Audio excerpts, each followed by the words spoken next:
अस्सलाम वालेकुम नाज़रीन, एक बहुत ही बड़ी ब्रेकिंग न्यूज़ से आगाह करने वाले हैं। इमरान खान का लॉन्ग मार्च आपको पता है कि जारी है और अपनी मंज़िल की जानब जा रहा है। इमरान खान के कंटेनर पर अभी न्यूज़ सामने आई है कि फ़ायरिंग कर दी गई है और जिसमें 4 अफ़राद ज़ख्मी हो गए हैं, शदीद ज़ख्मी हैं। उसमें इमरान खान भी शामिल है और फ़ैसल जावेद जो कि उनके साथ होते हैं, वो भी शदीद ज़ख्मी हुए हैं और उनको करीबी अस्पताल मुंतकिल कर दिया गया है। इमरान खान के ऊपर जैसे ही फ़ायरिंग हुई है तो कंटेनर पर भगदड़ मच गई थी और बताया ये जा रहा है कि जैसे ही कंटेनर अल्लाह चौक के पास अल्लाह वाला चौक के पास पहुंचा तो उस पर एक शख्स ताक रख के बैठा हुआ था और उसने साथ ही ब्रेस्ट पूरा मारा है और फायरिंग शुरू कर दी है। इमरान खान की टांग पर गोली लगी है जिसके नतीजे में वो ज़ख्मी हो गया है और उसको एक बुलेट प्रूफ गाड़ी में कंटेनर से उतार कर रवाना कर दिया गया है।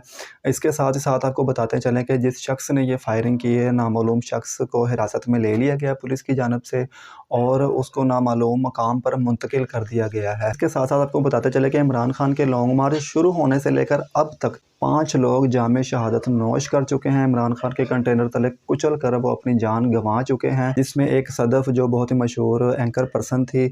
इसके साथ ही साथ कल एक नौजवान जो गुजरावाला के करीब इमरान खान के कंटेनर के नीचे आकर जाँ बहक शहीद हो गया।